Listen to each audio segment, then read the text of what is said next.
우리가 직접 나서면 되잖아요. 굳이 한국을 의지할 필요는 없잖아요. 예, 물론 그렇지만 한국에서 벌어지는 상황입니다. 해킹범들도 고의로 한국임을 알려온 겁니다. 그런데 미국이 직접 관여하게 되면 문제가 다른 방향으로 커집니다. 아시지 않습니까? 쿠웨이트 해방작전에서도 미국은 물러서 있었습니다. 그들의 나라에서 벌어진 일은 그들이 마무리 짓도록 놔둔 겁니다. 그래서 쿠웨이트에 진입할 때도 그들이 앞에 선 겁니다. 괜히 미국이 나서게 되면 미국의 침략으로 오해를 받을 여지가 많았습니다. 이번도 유사합니다. 한국에서 해결해야 합니다. 하지만 한국은 가능합니다. 분명히 답을 찾을 겁니다. 그들을 물어야 합니다. 그거 참... 대통령도 더 이상 말이 없었다. 하지만 잠시였다. 지금 상황을 한국과 공유하도록 하세요. 시간이 일주일 주어졌다는 사실도 분명히 알려야 합니다. 그리고 테러범과의 협상은 없습니다. 명심하세요. 100억 달러가 애들 장난도 아니고 이 사실은 바로 한국에 전달되었다. 한국도 무인 자동차가 멈추며 큰 혼란을 겪고 있었다. 다시 긴급 국가안전보장회의가 소집되었다.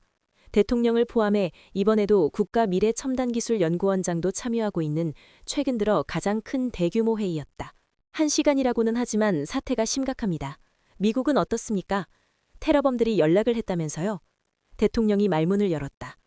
예, 1시간의 시간을 주고 이번 무인자동차 테러를 벌였다고 합니다. 조금 뒤면 그 시간이 되면 이번 상황이 종료되지만 미국도 전혀 갈피를 못 잡고 있습니다. 비서실장이 답변해왔다. 참석자 모두가 상황을 파악하기 시작했다. 미래첨단기술연구원장입니다. 이제 갈피를 잡은 것 같습니다. 프로그램을 무력화하는 개발을 시도했던 연구원들의 소재를 파악했습니다. 그런데 프로그램을 무력화하는 다른 프로그램은 만들기가 상대적으로 쉽습니다.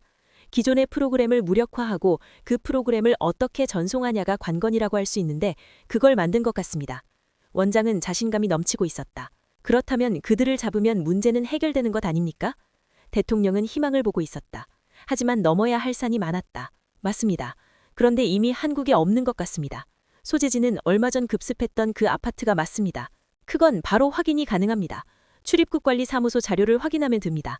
법무부 장관이 대답을 하고 나섰다. 그래요. 그러면 법무부에서 확인을 해서 국정원에 알려주세요. 예, 알겠습니다. 하지만 동남아시아나 유럽으로 출국했다면 소재지를 찾는데 어려움이 많습니다. 국경만 있을 뿐 각 나라가 하나의 이웃 같습니다. 유럽은 여권이 없이도 국가 간 이동이 자유롭습니다. EU라는 공동체 때문이죠. 입국한 국가는 알아도 현 위치 파악이 쉽지 않습니다. 동남아시아는 그것보다 덜하지만 이웃 국가로 잠입하면 그것도 마찬가지입니다. 소재 파악에 어려움이 있습니다. 참고하시기 바랍니다. 법무부 장관이 부연 설명을 했다. 회의장에는 작은 한숨소리들이 들려왔다. 절대 낙관적이지 않은 상황이었다.